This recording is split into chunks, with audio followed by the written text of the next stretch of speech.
Te invito a leer la Biblia en un año. Hola amigos de Buscando a Jesucristo, mi nombre es Elizabeth Bello y continuamos con la lectura en la Biblia en el libro de Primero de Reyes, capítulos 4, 5 y 6. Salomón ya gobernaba todo Israel y sus altos funcionarios eran los siguientes. Azarías, hijo de Sadoc, era el sacerdote. Elihoref y Ahías, hijo de Sisa, eran secretarios de la corte. Josafat, hijo de Ahilud, era el historiador de la realeza. Benaía, hijo de Joiada, era el comandante del ejército. Sadoc y Abiatar eran sacerdotes. Azarías, hijo de Natán, estaba a cargo de los gobernadores regionales. Zabud, hijo de Natán, era sacerdote y consejero de confianza del rey. Ahisar era administrador de los bienes de palacio. Adoniram, hijo de Abda, estaba a cargo del trabajo forzado. Salomón también tenía 12 gobernadores regionales sobre todo Israel, quienes eran responsables de proveer el alimento para los miembros de la casa del rey. A cada uno de ellos le tocaba suministrar los bienes para un mes del año. Los nombres de los 12 gobernadores eran los siguientes: Ben-Hur, en la zona montañosa de Efraín; Ben-Decar, en Macás, Salbín; Bet-Semes y Elón, Bet-Hanán; Ben-Gesed, en Arubot, que incluía Soco y toda la tierra de Jefer; Ben-Abinadab, en todo Nafor, Dor. Él estaba casado con Tafat, una de las hijas de Salomón. Baana, hijo de Ahilud, en Taanac y Megiddo, en todo Bet-Sam, cerca de Zaretán, abajo de Jezreel, en todo el territorio que va desde Bet-San hasta Abel-Meholá y hasta Jotmeán. Ben-Heber, en Ramot de Galaad, incluidas las ciudades de Jair, que llevan ese nombre por Jair de la tribu de Manasés, situadas en Galaad y en Argob, región de Basán, la cual incluía 60 ciudades grandes y fortificadas con barrotes de bronce en sus puertas. Ahinadab, hijo de Ido, en Mahananaim. Ahimaaz, en Neftalí. Él estaba casado con Basamat, otra hija de Salomón.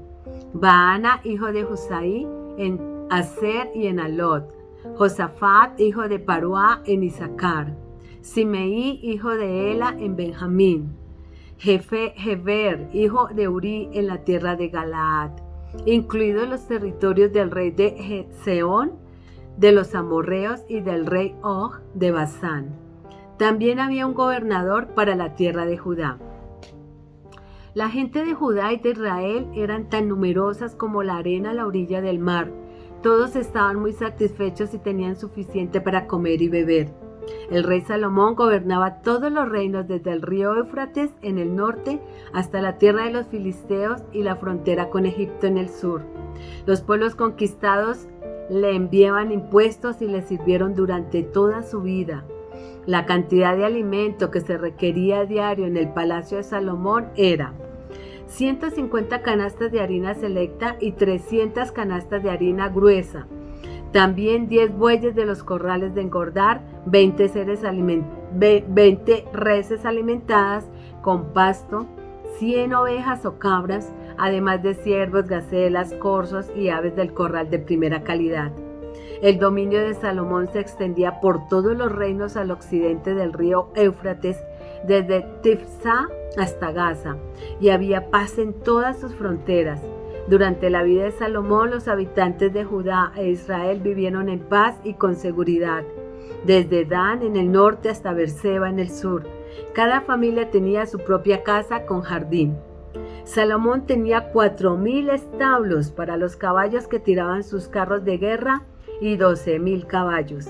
Los gobernadores regionales proveían sin falta el alimento para el rey Salomón y su corte. Cada uno se aseguraba de que no faltara nada durante el mes que se le había asignado. También llevaban suficiente cebada y paja para los caballos reales en los establos. Dios le dio a Salomón muchísima sabiduría y gran entendimiento y un conocimiento tan vasto como la arena a la orilla del mar. De hecho, su sabiduría superaba la de todos los sabios del Oriente y la de los sabios de Egipto. Era más sabio que cualquier otro, entre ellos Etán, el Esraíta, y los hijos de Mahol, Hemán, Calcol y Darda. Su fama se extendía por todas las naciones vecinas. Compuso unos 3000 proverbios y escribió 1005 canciones. Podía hablar con autoridad acerca de todo tipo de plantas, desde el gran cedro del Líbano hasta el diminuto hisopo que crece entre las grietas de las paredes. También era versado en materia de animales, aves, reptiles y peces, y los reyes de todas las naciones enviaban a sus embajadores a escuchar la sabiduría de Salomón. Hirán, rey de Tiro, siempre había sido un amigo fiel del rey David. Cuando Hirán se enteró de que Salomón, hijo del rey David, era el nuevo rey de Israel, envió embajadores a felicitarlo. Entonces Salomón le respondió a Hirán con el siguiente mensaje: Tú sabes que mi padre David no pudo construir un templo para honrar el nombre del Señor su Dios, debido a la cantidad de guerras que le hicieron las naciones vecinas. No podía construir hasta que el Señor diera la victoria sobre todos sus enemigos. Sin embargo, ahora el Señor, mi Dios, me ha dado paz en todo el territorio. No tengo enemigos y todo marcha bien. Así que tengo planeado construir un templo para honrar el nombre del Señor, mi Dios, tal como Él había indicado a mi padre David. Pues el Señor le dijo: Tu hijo, a quien yo pondré en tu trono, construirá el templo para honra de mi nombre. En consecuencia, ordena, por favor, que se corten cedros del Líbano para mí. Permite que mis hombres trabajen junto a los tuyos y yo pagaré a tus hombres el salario que tú pidas. Como bien sabes, no hay nadie por aquí que sepa cortar la madera como ustedes, los sidonios. Cuando Hirán recibió el mensaje de Salomón, se puso muy contento y dijo: Alabado sea hoy el Señor por haberle dado a David un hijo sabio para que sea rey de la gran nación de Israel. Así que le envió la siguiente respuesta a Salomón: He recibido tu mensaje y te proporcionaré toda la madera de cedro y de ciprés que necesites. Mis siervos llevarán los troncos desde las montañas del Líbano hasta el mar Mediterráneo y los pondrán en forma de balsas para que floten a lo largo de la costa hacia el lugar que tú decidas. Luego desarmaremos las balsas para que ustedes puedan llevarse los troncos. Puedes pagarme proveyendo alimentos para mi casa. Entonces Hirán proporcionó toda la madera de cedro y ciprés que Salomón quiso. Salomón le enviaba a cambio un pago anual de 100,000 canastas de trigo para su casa y 420,000 litros de aceite de oliva puro. El Señor le dio sabiduría a Salomón, tal se lo había prometido. Así que Hirán y Salomón formaron una alianza de paz. Luego el rey Salomón impuso trabajo forzado a 30,000 trabajadores de todo Israel. Los envió al Líbano en turnos de 10,000 por mes, de modo que cada hombre estuviera un mes en el Líbano y 2 meses en casa. Adoniram estaba a cargo de estos trabajadores. Salomón también tenía 70,000 obreros, 80,000 cortadores de piedra en la zona montañosa y 3,600 capataces para supervisar el trabajo. Por orden del rey, ellos extrajeron grandes bloques de piedra de la mejor calidad y le dieron forma para hacer los cimientos del templo. Hombres de la ciudad de Jebal ayudaron a los constructores de Salomón y de Hirán a preparar la madera y la piedra para el templo. Fue a mediados de la primavera, en el mes de Zif, durante el 4º año de su reinado, que Salomón comenzó a construir el templo del Señor. Habían pasado 480 años desde el día en que el pueblo de Israel fue rescatado de su esclavitud en la tierra de Egipto. El templo que el rey Salomón construyó para el Señor medía 27,5 metros de largo, 9 metros de ancho y 14 metros de alto. La antesala que estaba al frente del templo medía 9 metros de ancho y coincidía con la anchura total del templo y se proyectaba 4,5 metros hacia el frente. Salomón también hizo ventanas angostas y empotradas por todo el templo. A los costados del edificio, en la parte trasera, construyó un complejo de habitaciones contra las paredes exteriores del templo. El complejo era de 3 pisos. El piso de abajo tenía un ancho de 2 metros con 30 centímetros. El piso del medio 2 metros con 80 centímetros. Y el piso de arriba 3 metros con 20 centímetros. Las habitaciones estaban unidas a las paredes del templo mediante vigas apoyadas en cornisas que sobresalían de las paredes, de modo que las vigas no estaban insertadas dentro de las paredes mismas. Las piedras que se usaron en la construcción del templo se labraban en las canteras, de modo que no hubo ruido de martillo, ni de hacha, ni de ninguna otra herramienta de hierro en el lugar de la obra. La entrada al palacio de abajo estaba en el lado sur del templo. Había una escalera de caracol para subir al piso de en medio y otro tramo de escaleras entre el piso de en medio y el piso de arriba. Una vez terminada la estructura del templo, Salomón puso en techo de vigas y tablas de cedro, como ya se dijo, construyó un complejo de habitaciones a los lados del edificio, unidas a las paredes del templo mediante vigas de cedro. Cada piso del complejo tenía una altura de 2 metros 30 centímetros. Entonces el Señor le dijo el siguiente mensaje a Salomón: en cuanto a este templo que estás construyendo, si tú sigues todos mis decretos y ordenanzas y obedeces todos mis mandatos, yo cumpliré por medio de ti la promesa que le hice a tu padre David. Viviré entre los israelitas y nunca abandonaré a mi pueblo Israel. Así que Salomón terminó de construir el templo. Todo el interior, desde el piso hasta el techo, estaba recubierto con paneles de madera. Recubrió las paredes y el techo con paneles de cedro, y para el piso utilizó tablas de ciprés. Salomón separó un espacio para el santuario interior, el lugar santísimo, al fondo del templo.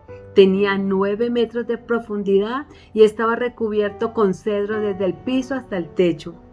El salón principal del templo, fuera del lugar santísimo, medía 18 metros de largo en todo el templo. Las paredes de piedra estaban recubiertas con paredes de cedro y el recubrimiento estaba decorado con tallas de calabazas y flores abiertas. Salomón preparó el santuario interior al fondo del templo, donde luego se colocaría el arca del pacto del Señor. Este santuario interior medía 9 metros de largo, 9 metros de ancho y 9 metros de alto. Salomón revistió el interior con oro macizo. También revistió el altar, que estaba hecho de cedro. Luego revistió el resto del interior del templo con oro macizo y fabricó cadenas de oro para proteger la entrada al lugar santísimo. Así terminó de revestir con oro todo el templo, incluso el altar que pertenecía al lugar santísimo. Hizo además 2 querubines con madera de olivo silvestre y los puso en el santuario interior. Cada uno medía 4 metros con 60 centímetros de alto. La distancia entre las puntas de las alas de cada querubín era de 4 metros con 60 centímetros y cada ala medía 2 metros con 30 centímetros de largo. Ambos querubines eran exactamente iguales en forma y tamaño, y cada uno medía 4 metros con 60 centímetros de alto. Salomón los puso en el santuario interior del templo, uno al lado del otro, con las alas extendidas, de modo que las alas interiores se tocaban en el centro de la sala y las exteriores se extendían hasta las paredes, y a ambos querubines los revistió de oro. Salomón decoró todas las paredes del santuario interior y del salón principal con tallas de querubines, palmeras y flores abiertas, y revistió de oro el piso de ambos salones. Para la entrada del santuario interior hizo puertas de 2 hojas de madera de olivo silvestre y los marcos tenían forma pentagonal. Estas puertas estaban decoradas con tallas de querubines, palmeras y flores abiertas. Las puertas con las decoraciones de querubines y palmeras estaban revestidas de oro. Luego en las puertas hizo marcos cuadrangulares de madera de olivo silvestre para la entrada del templo. Había 2 puertas plegables de madera de ciprés y cada puerta tenía bisagras para replegarse hacia atrás. Estas puertas estaban decoradas con tallas de querubines, palmeras y flores abiertas. Todas las tallas estaban revestidas de oro de manera uniforme. Las paredes del atrio interior estaban construidas de modo que había una hilera de vigas de cedro entre cada 3 hileras de piedra labrada. Los cimientos del templo del Señor se echaron a mediados de la primavera en el mes de Zif, durante el 4º año del reinado de Salomón. Terminaron de construir todo el edificio hasta los últimos detalles a mediados del otoño en el mes de Bul, a los 11 años de su reinado. Así que la construcción del templo duró 7 años. Es palabra de Dios. Feliz día. Te invito a leer la Biblia en un año.